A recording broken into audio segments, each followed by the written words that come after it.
പോറ്റിയും ചാത്തനും പിന്നെ യുഗാന്തരങ്ങളും. രാഹുൽ സദാശിവൻ സംവിധാനം ചെയ്ത് മമ്മൂക്ക അഭിനയിച്ച ബ്രഹ്മയുഗം എന്ന് പറയുന്ന സിനിമയെക്കുറിച്ചാണ് നമ്മൾ സംസാരിക്കുന്നത്. സിനിമ കണ്ടിറങ്ങി പ്രധാന താരങ്ങളായിട്ട് വന്നത് മമ്മൂക്ക, അതുപോലെ തന്നെ അർജുൻ അശോകൻ, സിദ്ധാർത്ഥ് ഭരതൻ, മണികണ്ഠനാചാരി ചെറിയൊരു റോൾ ചെയ്തിട്ടുണ്ട്. പിന്നെ അമൽഡ ലിസ് അത് തന്നെ, അവർ ചെറിയൊരു റോൾ ചെയ്യുന്നത്. അങ്ങനെ ഒരു 4-5 താരങ്ങളിൽ ഒതുങ്ങിയ ഒരു സിനിമയാണ്. രാഹുൽ സദാശിവൻ എന്ന് പറയുന്ന ഡയറക്ടർ ഇതിനു മുമ്പ് ഭൂതകാലം ചെയ്തപ്പോൾ സ്വാഭാവികമായിട്ട് നമുക്കൊരു പ്രതീക്ഷ ഉണ്ടാകും. നമ്മളെ ത്രൂ ഔട്ട് പിടിച്ചിരുത്തുന്ന എന്തെങ്കിലും എലമെന്റ്സ് സിനിമയിൽ ഉണ്ടാകുമെന്നുള്ളൊരു പ്രതീക്ഷ നമുക്കുണ്ട്. ആ പ്രതീക്ഷ എത്രത്തോളം വിജയമായി എന്നാണ് നമ്മൾ ഈ വീഡിയോയിലൂടെ നോക്കുന്നത്. സിനിമ എന്നെ സംബന്ധിച്ചിടത്തോളം ഒരു ഡിഫറെന്റ് എക്സ്പീരിയൻസ് ആയിരുന്നു. എനിക്ക് നന്നായിട്ട് ഇഷ്ടപ്പെട്ടു. I loved it. പിന്നെ എന്താ പറയുക, സിനിമയിലേക്ക് വരുന്നതിന് മുമ്പ് ഇതിന്റെ അണിയർ പ്രവർത്തകരായിട്ടുള്ള കുറച്ച് ആളുകളെ പരിചയപ്പെടണമെന്ന് തോന്നുന്നു. അതിൽ മുൻപിൽ നിൽക്കുന്ന ആള് ക്രിസ്റ്റോ സേവിയർ. ഇതിന്റെ മ്യൂസിക് ചെയ്തിരിക്കുന്നത് ഗംഭീരമായിട്ട് ചെയ്തിട്ടുണ്ട്. അതിന്റെ സിനിമയുടെ ട്രാക്കുകളൊക്കെ നിങ്ങൾക്ക് യൂട്യൂബിൽ നോക്കിയാൽ കാണാൻ കഴിയും. സിനിമയുടെ എനിക്ക് ഏറ്റവും ഭയങ്കരമായിട്ട് എനിക്ക് ഇഷ്ടപ്പെട്ടത് അതിന്റെ എൻഡ് ടൈറ്റിൽ എഴുതി കാണിക്കുമ്പോൾ ഉള്ളൊരു റിതം പോകുന്നുണ്ട്. അടിപൊളിയായിരുന്നു. അതുപോലെ സിനിമയിലുടനീളം പോകുന്ന ഒരു ട്രാക്ക് വളരെ ബ്ലെൻഡ് ചെയ്ത് വളരെ രസകരമായിട്ട് തന്നെ അവതരിപ്പിച്ചിട്ടുണ്ട്.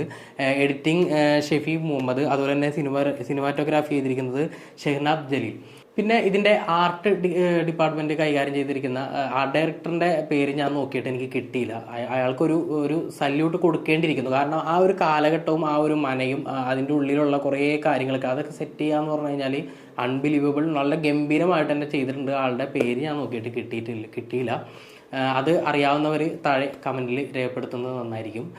പിന്നെ എന്താ പറയുക, സിനിമയുടെ ഏറ്റവും വലിയ പോസിറ്റീവ് ഇതിന്റെ മേക്കിങ്ങും അതിന്റെ സ്ക്രിപ്റ്റുമാണ്. ഗംഭീരമായിട്ട് തന്നെ സിനിമ മേക്ക് ചെയ്തിട്ടുണ്ട്. പിന്നെ പലവർക്കും ഒരു ചിന്തയുണ്ടാവും, നമ്മൾ പൈസ കൊടുത്ത് തിയേറ്ററിലേക്ക് കയറിയിട്ട് ത്രൂ ഔട്ട് എന്താ പറയുക ബ്ലാക്ക് ആൻഡ് വൈറ്റിൽ സിനിമ കാണേണ്ടി വരും എന്നുള്ളൊരു നെഗറ്റീവ് ഒരു ചിന്തയുണ്ടാവും. പക്ഷെ ആ ചിന്തയ്ക്ക്, ആ ഒരു തീരുമാനത്തെ സിനിമ അണിയർ പ്രവർത്തകർ, സംവിധായകൻ ഉൾപ്പെടെയുള്ള ആളുകൾ ആ ഒരു തീരുമാനം എടുത്തതിനാണ് ഞാൻ ആദ്യമേ ഒരു കയ്യടി കൊടുക്കുന്നത്. കാരണം ഈ സിനിമ നമ്മൾ പഴയ ബ്ലാക്ക് ആൻഡ് വൈറ്റ് കാലഘട്ടത്തിൽ നിന്ന് പിന്നെ കളർ സിനിമയിലേക്ക് വന്നതിന് ശേഷം ആദ്യമായിട്ടായിരിക്കും ഒരു ത്രൂ ഔട്ട് ഒരു മലയാള സിനിമ ഒരു ബ്ലാക്ക് ആൻഡ് വൈറ്റിൽ കഥ പറഞ്ഞു പോകുന്നത്. അത് ഈ സിനിമയ്ക്ക് വളരെ ആപ്റ്റായിരുന്നു. നമുക്ക് സിനിമ കണ്ടുകൊണ്ടിരിക്കുമ്പോൾ നമുക്ക് ആ ഒരു ബ്ലാക്ക് ആൻഡ് വൈറ്റിൽ നമ്മൾ കണ്ടുകൊണ്ടിരിക്കുന്ന അല്ലെങ്കിൽ കളറ് ഒരു പടം കാണേണ്ടി അടുത്ത് ഒരു ബ്ലാക്ക് ആൻഡ് വൈറ്റ് പടം കാണേണ്ടി വരുന്നു, ആ ഒരു രീതിയിലൊരു ചിന്തയേ ഇല്ല. അത് കൂടുതൽ മനോഹരമാക്കുന്നു, ആ സ്ക്രിപ്റ്റിനെ കൂടുതൽ മനോഹരമാക്കുന്നു എന്നാണ് എനിക്ക് പേഴ്സണലി തോന്നിയത്. പെർഫോമൻസ് വൈസും അതുപോലെ തന്നെ ടെക്നിക്കലി ഈ സിനിമ ഗംഭീരമായിട്ടാണ് എനിക്ക് തോന്നിയത്. പെർഫോമൻസ് വൈസ് എൻ്റെ മോനെ മമ്മൂക്ക അദ്ദേഹത്തിനോടൊരു എന്താ പറയുക ഒരു അസൂയയും ഒരു വല്ലാത്തൊരു ഇഷ്ടമൊക്കെ നമുക്ക് തോന്നും. ഈ പ്രായത്തിലും അദ്ദേഹം തിരഞ്ഞെടുക്കുന്ന കഥാപാത്രങ്ങൾ അല്ലെ അദ്ദേഹത്തിലേക്ക് വരുന്ന കഥാപാത്രങ്ങൾ അത് ഇത്രയും ഗംഭീരമായിട്ട് ആ മനുഷ്യൻ ചെയ്യുന്നു എന്ന് കാണുമ്പോൾ നമുക്ക് വല്ലാത്തൊരു ഇഷ്ടവും ഒരു അസൂയൊക്കെ നമുക്ക് തോന്നും. ഗംഭീരമായിട്ടാണ് ചെയ്തിരിക്കുന്നത്. പല ഏരിയകളും നമ്മൾ ഇതുവരെയും കാണാത്ത ഒരു പുതിയൊരു മമ്മൂക്കയെ കാണാൻ പറ്റുന്നു എന്നുള്ളതാണ് അദ്ദേഹത്തിന്റെ പോസിറ്റീവായിട്ട് തോന്നുന്നത്. അതുപോലെ തന്നെ വളരെ ചുരുക്കം, ഞാൻ ആ തുടക്കത്തിൽ പറഞ്ഞ 4-5 പേരേ ഉള്ളൂ സിനിമയിൽ. അതിൽ മറ്റൊരു പ്രധാന വേഷം ചെയ്തിരിക്കുന്നത് അർജുൻ അശോകനാണ്. അർജുൻ അശോകൻ ആ ത്രൂ ഔട്ട് മമ്മൂക്ക എന്ന് പറയുന്ന ഒരു ചക്രവർത്തിയുടെ മുമ്പിൽ മത്സരിച്ച് പിടിച്ചു നിൽക്കുക എന്നുള്ളത് അത് ഗംഭീരമായിട്ട് തന്നെ ചെയ്തിട്ടുണ്ട് ഈ പറയുന്ന അർജുൻ അശോകനും അതുപോലെ തന്നെ സിദ്ധാർത്ഥ് ഭരതൻ. ഇവർ 3 പേരിലാണ് ശരിക്കും കഥ പോയിക്കൊണ്ടിരിക്കുന്നത്. എനിക്ക് തോന്നുന്നു ഈ സിനിമ തുടക്കം മുതൽ ഞാൻ പറഞ്ഞതുപോലെ ബ്ലാക്ക് ആൻഡ് വൈറ്റിൽ പോകുന്നു. അതുപോലെ തന്നെ ഒരു മനയിലേക്ക് മാത്രം ചുരുങ്ങി ത്രൂ ഔട്ട് ഒരു 3-4 പേരിലേക്ക് മാത്രം ഈ സിനിമ കഥ പറഞ്ഞ് പോവുകയാണ്. അപ്പോൾ അവിടെ എങ്ങും ഒരു വിരസത ഒന്നും അനുഭവപ്പെടാതെ, കാരണം ചിലപ്പോൾ ഒരു പ്രത്യേക ഒരു സ്പേസിൽ മാത്രം നിൽക്കുന്നു, ഒരു 3-4 കഥാപാത്രങ്ങൾ മാത്രമുള്ളപ്പോൾ ഒരുപക്ഷെ ഒരു വിരസത തോന്നിയേക്കാം. പ്രത്യേകിച്ച് ഇങ്ങനെ ഒരു പുതിയൊരു സബ്ജക്റ്റ് പറയുന്ന എന്താ പറയുക ഒരു പരീക്ഷണ ചിത്രം പറയുമ്പോൾ ഒരു വിരസത തോന്നിയേക്കാം. പക്ഷെ അവിടെ എങ്ങും ഒരു തരത്തിലുള്ള വിരസതയും തോന്നാതെ ഗംഭീരമായിട്ട് അത് മേക്ക് ചെയ്തിരിക്കുന്നു. അത് സ്ക്രിപ്റ്റിന്റെ ഒരു പവർഫുൾ ആയിട്ടുള്ള ഒരു സ്ക്രിപ്റ്റിൽ നിന്നുകൊണ്ട് കെട്ടിപ്പടുത്തിയ ഒരു ചെറിയൊരു സ്പേസിൽ നിന്ന് കഥ പറയുന്നു. വളരെ ചുരുങ്ങിയ കഥാപാത്രങ്ങളിൽ നിന്ന് കഥ പറയുന്നു. അത് വിരസത തോന്നാതെ ഗംഭീരമായിട്ട് അവതരിപ്പിക്കുന്നു എന്നുള്ളതിലാണ് രാഹുൽ സദാശിവൻ എന്ന് പറയുന്ന ഡയറക്ടർ. അദ്ദേഹം മലയാള സിനിമയിൽ ഒരു നാഴികക്കല്ലായി മാറാവുന്ന ഒരു ഡയറക്ടർ, ഒരു ടോപ്പ് ലിസ്റ്റിലേക്ക് ഭാവിയിൽ വരാൻ കഴിയുന്ന ഒരു ഡയറക്ടറായിട്ട് തന്നെ അറിയപ്പെടും. സിനിമയിലേക്ക് കൂടുതൽ വന്നു കഴിഞ്ഞാൽ സിനിമയിൽ മമ്മൂക്കയുടെ കൊടുമൺ പോറ്റി എന്ന് പറയുന്ന കഥാപാത്രമാണ് മമ്മൂക്ക ചെയ്യുന്നത്. ആ കഥാപാത്രം പറയുന്ന ഒരു ഡയലോഗ് ഉണ്ട്, അത് നമ്മൾ ട്രെയിലറിലൊക്കെ കണ്ടതാണ്. ഇത് ബ്രഹ്മയുഗ, കലിയുഗത്തിൻ്റെ ഒരു അപഭ്രംശം. ആ ഒരു ഡയലോഗ് സിനിമയിൽ വളരെ പ്രാധാന്യം അറിയിക്കുന്ന ഒരു ഡയലോഗാണ്. എന്ന് വെച്ചാൽ കലിയുഗത്തിൻ്റെ നിഴല് വീണ് കിടക്കുന്ന ഒരു ബ്രഹ്മയുഗത്തിലാണ് കഥ നടക്കുന്നത്.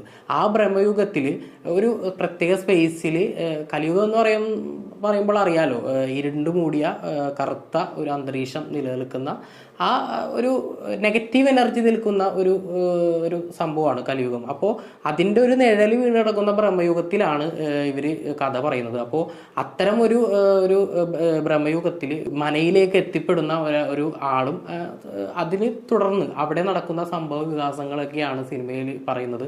ഇത് മാത്രമേ എനിക്ക് കൂടുതലായിട്ട് അത് പറയാൻ കഴിയുള്ളൂ. മറ്റ് കൂടുതൽ കാര്യങ്ങൾ പറഞ്ഞാൽ ഒരുപക്ഷെ സ്പോയിലർ ആയേക്കാം. എന്തായാലും വളരെ ചുരുങ്ങിയ ഒരു സ്പേസിൽ നിന്നുകൊണ്ട് നന്നായിട്ട് ബ്ലെൻഡ് ചെയ്ത് അവതരിപ്പിച്ചിട്ടുണ്ട് എല്ലാ സംഗതികളും. സിനിമയുടെ തുടക്കം മുതൽ ഒരു രഹസ്യ സ്വഭാവം വെച്ചുകൊണ്ടാണ് സിനിമ മുന്നോട്ട് പോകുന്നത്. നമ്മളെ പിടിച്ചിരുത്തുന്ന, നമുക്ക് അടുത്തത് എന്തായിരിക്കും, എന്തൊക്കെയോ സംഗതികൾ ആ മനയ്ക്കകത്തുണ്ട് എന്നുള്ളൊരു തോന്നൽ തുടക്കം മുതലേ നമുക്ക് പ്രേക്ഷകൻ ഇട്ട് തന്നുകൊണ്ടാണ് സിനിമ മുന്നോട്ട് പോകുന്നത്. ഒരു മനയും അതിലെ ഒരു പോറ്റി എന്ന് പറയുന്ന ഒരു കഥാപാത്രം, അതുപോലെ തന്നെ അവിടേക്ക് എത്തിപ്പെടുന്ന അർജുൻ അശോകൻ്റെ കഥാപാത്രം, അത് നമുക്ക് ട്രെയിലറിൽ നിന്ന് തന്നെ വളരെ വ്യക്തമാണ്. പിന്നെ അവിടെ സിദ്ധാർത്ഥ് ഭരതനുണ്ട്. അവിടെ അങ്ങനെ ആ 3 പേരിലും അല്ലെങ്കിൽ 3-4 പേരിൽ ചുരുങ്ങിയ അത്തരം കഥാപാത്രങ്ങളിലേക്ക് മാത്രം ചുരുങ്ങിയ ഒരു കഥ. ഞാൻ നേരത്തെ പറഞ്ഞ പോലെ കലിയുഗത്തിൻ്റെ ഒരു അപഭ്രംശം, കലിയുഗത്തിൻ്റെ ഒരു നിഴൽ വീട് കിടക്കുന്ന ബ്രഹ്മയുഗം. അപ്പോൾ സ്വാഭാവികമായിട്ടും മുഴുവനായിട്ടും ഒരു ഇരുണ്ട ശക്തി അല്ലെങ്കിൽ ഒരു നെഗറ്റീവ് ഒരു എനർജിയുള്ള ഒരു യുഗമല്ല ബ്രഹ്മയുഗം. അപ്പോൾ അവിടെ നെഗറ്റീവായിട്ടുള്ള കാര്യങ്ങളും സംഭവിക്കാം, പോസിറ്റീവായിട്ടുള്ള കാര്യങ്ങളും സംഭവിക്കാം. അത് വളരെ ക്ലൈമാക്സിലോട്ടൊക്കെ അടുക്കുമ്പോൾ അത് എങ്ങനെയാണത് സ്ക്രിപ്റ്റിൽ വളരെ ഗംഭീരമായിട്ട് ഒരു ബ്രില്യൻ്റ് ആയിട്ട് കൊണ്ടുവന്നിരിക്കുന്നത് സിനിമ കണ്ടു കഴിഞ്ഞാൽ നിങ്ങൾക്ക് മനസ്സിലാവുള്ളൂ.